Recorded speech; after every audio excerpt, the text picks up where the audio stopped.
So hello guys, welcome back once again to my YouTube channel, and in this video I'll try to teach you spoken English with the help of movie subtitles that will greatly help you learn English in a very creative way. So as usual I will try to explain all my concepts, all the explanations will be in Hindi so that the audience feel comfortable while learning the concepts. तो बने रहें इस video के साथ में। और इस movie ये जो स्क्रीनशॉट्स लिए हुए हैं ये अप मूवी से लिए हुए हैं, और ये बहुत ही अच्छा एक मूवी है। ये बहुत ही इंटरेस्टिंग मूवी है। मैं ज़रूर रिकमेंड करूँगा कि आप अगर इस मूवी की मदद से इंग्लिश समझना चाहते हैं तो आप ज़रूर देख सकते हैं। और बाकी ग्रामर स्पोकन उसके लिए हम लोग मिलते हैं एक छोटे से ब्रेक के बाद। आपके पास में जो पहला स्क्रीनशॉट है उसमें लिखा है you came here in that. तो अगर आप किसी से पूछना चाहो कि क्या तुम इस पर आए हो, इसमें बैठ कर के आए हो, जैसे कि कोई कार आप देखें कि वो पर्सन उस कार से उतरा, तो आप पूछ सकते हो कि क्या तुम इसमें आए हो, तो उसके लिए यूज़ होगा you came here in that. ठीक है। उसके बाद you are not after my bird are you. किसी के पीछे पड़े हुए हो ना, उसके लिए यूज़ होता है आफ्टर समवन। जैसे कि ही इज़ आफ्टर माई ब्रदर, मतलब वो मेरे भाई के पीछे पड़ा हुआ है। जिस रीज़न से भी उससे कुछ पैसे लेने होंगे या जिस रीज़न से भी, बट उसके पीछे पड़ा हुआ है, तो he is after my brother. You are not after my bird are you, मतलब तुम मेरे बर्ड के पीछे नहीं पड़े हुए हो। आर यू है ना। नेक्स्ट है hope they want to rough on you. अब किसी से स्ट्रिक्टली बिहेव करना, किसी पर स्ट्रिक्ट होना, उसके लिए यूज़ होता है रफ ऑन समवन, या तो फिर इसके लिए हम लोग रफ़ की जगह यूज़ कर सकते हैं hard. Hard on someone same meaning होता है, मतलब किसी से स्ट्रिक्ट होना। जैसे कि अगर आप अपने बच्चों से ज़्यादा स्ट्रिक्टली बिहेव नहीं करते हो तो आप कह सकते हो कि I am never hard on my children, या तो फिर I am never tough on my children. उसके बाद है once in there is no way out. मतलब मान लो कि कोई एक गुफा है और उस पर एक अलग ही तरह का ऑर्गेनिज्म रहता है, अलग ही तरह का कोई राक्षस या कुछ रहता है, और आप वहाँ गलती से इंटर कर जाते हो, बट आप वहाँ से निकल के भागना चाहते हो, बट वो राक्षस आपको बोलता है कि एक बार अगर तुम यहाँ घुस गए तो यहाँ से निकलना मुमकिन नहीं, यहाँ से जाना मुमकिन नहीं, यहाँ जाने का कोई रास्ता नहीं। तो वो कहेगा कि once in there is no way out, मतलब कि कोई रास्ता नहीं जाने का वापस, एक बार आ गए तो। ये देयर्स शॉर्ट में ये देयर्स ये कॉन्ट्रैक्शन है देयर इज़ का। There is no way out, there's को हम लोग शॉर्ट में देयर इज़ कह रहे हैं, ये कॉन्ट्रैक्शन है और इसको हम लोग पढ़ेंगे भी देयर्स देयर्स। ठीक है। उसके बाद है wait we are not going with you और गोइंग टू द फॉल्स। तो ये इन दोनों में से एक कैरेक्टर बोलता है इसको कि हम तुम्हारे साथ नहीं जाने वाले, हम लोग तो फॉल्स जा रहे हैं। अब ये फॉल्स है क्या, तो मैं आपको बता दूं कि जैसे कि मान लो कि एक क्लिफ है, चट्टान है, पहाड़ है, और इससे जो वाटर गिरता है कुछ इस तरह से, तो इसको हम लोग फॉल्स कहते हैं। जैसे कि बहुत फेमस फॉल है जॉग फॉल्स। तो फॉल्स का मीनिंग है फॉल, हम लोग जनरली फॉल कह देते हैं, बट वो करेक्ट इसका उसके लिए जो वर्ड है वो है falls. We are not going with you, मतलब हम तुम्हारे साथ। अब यहाँ देखो ये प्रेजेंट कंटिन्यूस टेंस है, तो ये इसका मीनिंग क्या होगा कि हम लोग तुम्हारे साथ नहीं जा रहे या फिर हम लोग तुम्हारे साथ नहीं जाने वाले। तो कंटिन्यूस टेंस का फ्यूचर के लिए भी यूज़ होता है अगर कोई चीज़ प्लान्ड हो या अनप्लान्ड हो। जैसे ये प्लान बना लिया है, ये सोच लिया है कि हम किसी भी हाल में तुम्हारे साथ नहीं जाने वाले, तो इसके लिए ये कह सकता है कि हम नहीं जा रहे हैं। प्रेजेंट कंटिन्यूस में इसी बात को कह सकता है। ठीक है। You came here in that, ये तो हो चुका। इसके बाद in house a floating house, ये जो हाउस है ये जैसा कि ये जो स्क्रीन शॉट से ये अप मूवी से लिया गया है। अब अप मूवी से लिया गया है, तो अप मूवी में ये मेन ये पूरा कहानी का जो पूरा जो थीम है, जो प्लॉट है, वो एक फ्लोटिंग हाउस के बारे में, एक ऐसे हाउस के बारे में जो हाउस फ्लोट करता है, और उस पर इसका जो ऑनर होता है इस हाउस का वो अलग अलग जगह जाता है। जैसे कि इसका सपना होता है जाना पैराडाइज फॉल्स पर। तो ये जितना भी ये सारा जो बात जो डिस्कशन चल रहा है वो पैराडाइज फॉल्स पर पहुंचने के बाद ही चल रहा है। ठीक है। इसके बाद है hope they went to rough on you. ये मैंने आपको बता चुका। Having guests is a delight. मान लो कि आपके घर में अचानक से कोई गेस्ट आ जाता है और वो बोलता है आपको कि खामखा आपको मैंने परेशान कर दिया, तो आप कह सकते हो कि no no no, having guests is a delight. मतलब गेस्ट का आना खुशी की बात है, एक तरह से प्लेजर की बात है, इसमें परेशानी की क्या बात है। भले ही परेशान एक्चुअली में आप हो रहे हो, बट तब भी आप जाहिर नहीं होने दोगे नेक्स्ट पर्सन को कि आप उनसे तंग हो रहे हो। Oh my Ellie would have loved all this. तो इसका जैसे कि सपना होता है पैराडाइज फॉल्स पहुंचना। पैराडाइज फॉल्स पहुंचने के बाद ये देखता है कि ऑलरेडी यहाँ पर में एक बहुत ही फेमस इंसान यहाँ प्रेजेंट होता है, जो जिनके फ़ैन होते हैं ये और इनकी वाइफ दोनों। बट यहाँ पैराडाइज फॉल्स पहुँचने तक में इसकी वाइफ का डेथ हो चुका था और ये अकेला इंसान था जो यहाँ आया था। तो ये बोलता है कि माई एली, इसकी वाइफ है Ellie, my Ellie would have loved all this. मतलब मेरी बीवी ये पसंद की होती, उसे अच्छा लगा होता कि अगर वो मेरे साथ यहाँ आई होती और आपसे मिल पाती तो। मतलब उसकी वाइफ यहाँ नहीं आ पाई क्योंकि उसका डेथ हो चुका है। तो जो चीज़ हुआ नहीं होता उसके लिए हम लोग यूज़ करते हैं वुड हैव। जैसे I would have topped the exam. मान लो कि मैंने एग्ज़ाम टॉप नहीं किया बट मैं करता, ये कहना चाह रहा हूँ। तो I would have loved all this, I would have topped the exam, ऐसे कह सकता हूँ।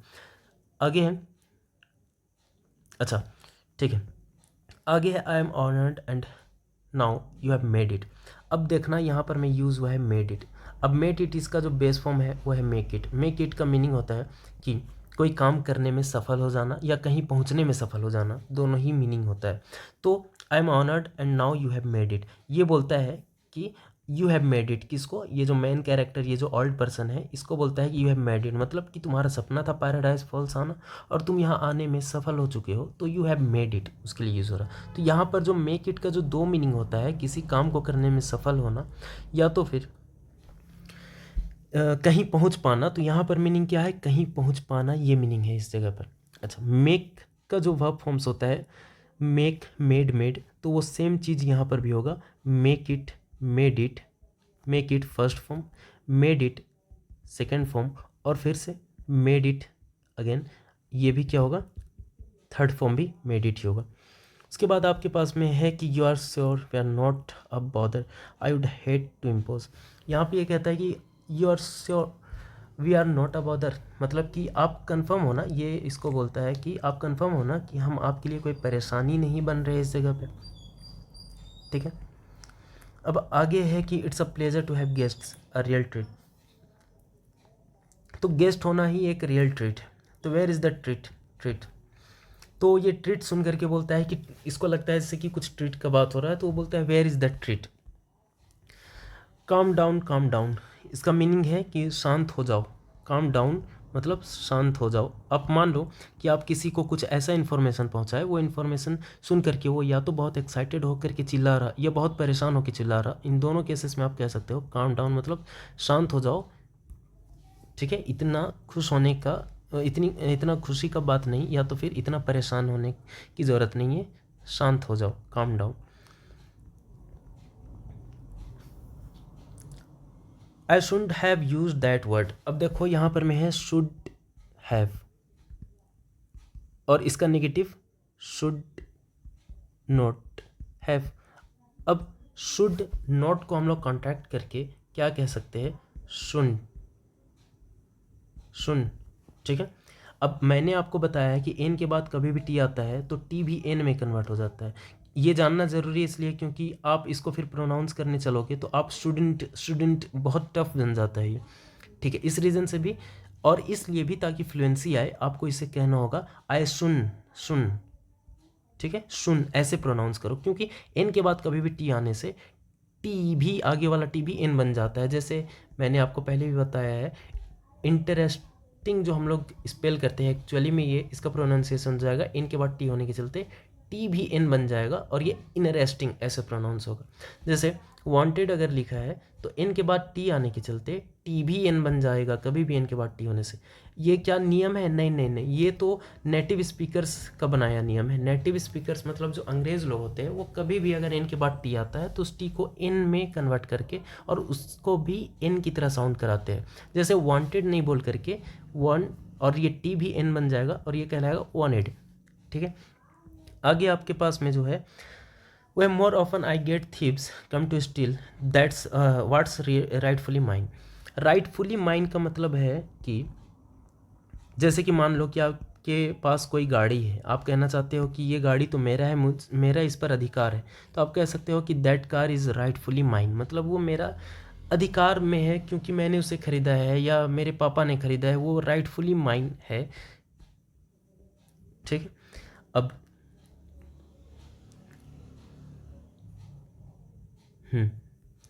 तो beautiful isn't it, beautiful, beautiful है, खूबसूरत है। इजंट इट, इजंट इट, तो यहाँ पर है ना, कभी भी अगर इंग्लिश में है ना मीनिंग दिलाना हो तो उसके लिए यूज़ होता है isn't it. Beautiful, isn't it, beautiful है ना।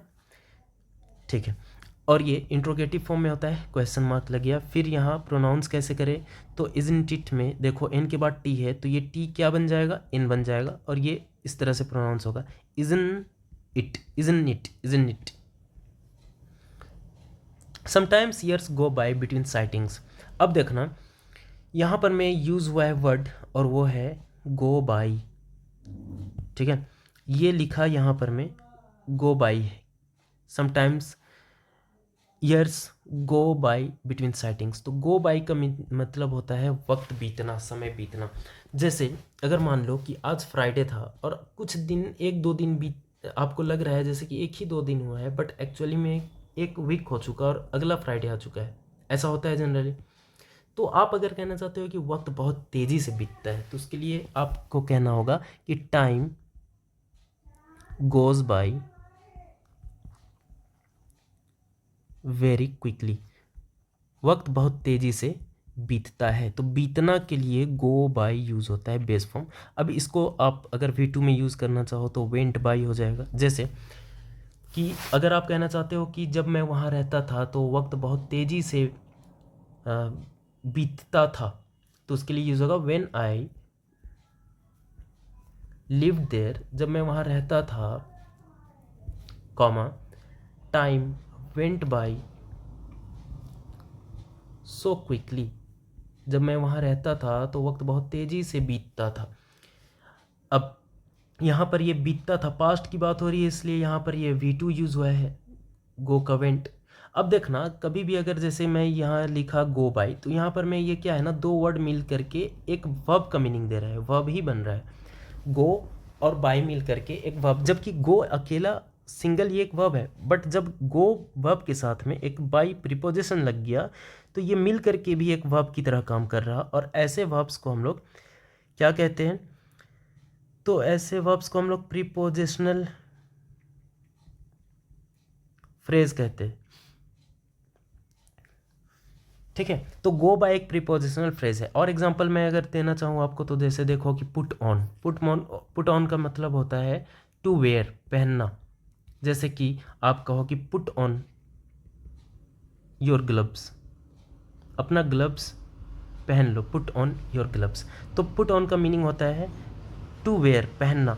अब ये देखो पुट क्या है, एक वर्ब है, और ऑन क्या है, एक प्रेपो है, बट ये दोनों मिल के एक नया मीनिंग दे दिया जिसका मीनिंग है कंप्लीटली डिफरेंट, वेयर, पहनना। और इसलिए ये कहलाएगा, ये पुट ऑन क्या कहलाएगा, तो ये कहलाएगा prepositional phrase. Am I clear? चलो आगे बढ़ते हैं, ये तो मैंने आपको बता चुका। It has been a wonderful evening but we better be going. It has been a wonderful evening, अगर इसका मीनिंग है कि ये बहुत ही वंडरफुल इवनिंग रहा है। जैसे कि आप कहीं रहे, कुछ देर बीता, और आप अपना एक्सपीरियंस बताना चाहते हो कि वो वक्त बहुत ही अच्छा रहा, तो आप कह सकते हो कि it has been a beautiful day, बहुत अच्छा दिन रहा है। ठीक है, we don't want to take advantage of your hospitality. Hospitality का मीनिंग होता है मेहमान नवाजी। हॉस्पिटैलिटी का मीनिंग होता है मेहमान नवाजी। क्या मीनिंग है इसका? मान लो जैसे कि आपके घर में कोई मेहमान आते हैं, गेस्ट्स आते हैं, तो आपके घर में जब कोई गेस्ट आता है, मान लो ये गेस्ट है और आप है ये, तो आपके घर में जब कोई गेस्ट आता है तो ये तो कहलाया गेस्ट क्योंकि ये आपके घर आ रहा, बट आप जो उसका इंतज़ार कर रहे हो आप कहलाओगे होस्ट। और आप जो ये इसके आने पर नाश्ता वगैरह दोगे, पानी वगैरह दोगे, तो आप क्या कर रहे हो उस टाइम पर? हॉस्पिटैलिटी दे रहे हो उसको। हॉस्पिटैलिटी मतलब मेहमान नवाजी। Next, he use to come to all my sweet lodge meetings. मतलब वो आया करता था। ही यूज टू कम मतलब वो आया करता था। कहाँ आया करता था? To all my sweet lodge meetings, मेरे स्वीट लॉज मीटिंग्स में कोई किसी ओकेज़न में आया करता था। अब ही यूज्ड टू कम का मतलब है कि आया करता था। मतलब अगर मैं कहना चाहूँ कि मैं गाया करता था तो मैं कहूँगा आई यूज्ड टू सिंग। वो खेला करता था तो ही यूज्ड टू प्ले। कुछ इस तरह से हम लोग यूज्ड टू का यूज़ करते हैं। अब ये सेम चीज़ को ही यूज्ड टू, जो मैंने यहाँ यूज्ड टू यूज़ किया, इसी के जगह मैं यूज़ कर सकता हूँ वुड। इसी के जगह मैं यूज़ कर सकता हूँ वुड, तो ये हो जाएगा ही वुड कम, वो आया करता था। या इसी के जगह मैं यूज़ कर सकता हूँ, इस यूज टू और वुड की जगह में सिंपली वर्ब का V2 फॉर्म। कम का V2 क्या होता है? कम का V2 क्या होता है? केम। तो ही केम। ठीक है, तो इन तीनों तरीके से मैं पास्ट में, भूतकाल में, बीते दिनों में मैं जो काम किया करता था उस काम को कहने के लिए मैं इन तीनों का यूज़ कर सकता हूँ। डिफरेंस बहुत थोड़ा थोड़ा होता है, डिफरेंस बहुत हल्का हल्का है तीनों में, बट मोटे मोटे तौर पे ये तीनों का यही सेम मीनिंग है। डिफरेंस मैं किसी दूसरे वीडियो में आपको बताऊंगा, इनफैक्ट मैंने वीडियो डाल चुका है इन तीनों के डिफरेंस पर। And afterwards we would go get ice cream at Fenton's. और उसके बाद, आफ्टरवर्ड्स मतलब उसके बाद,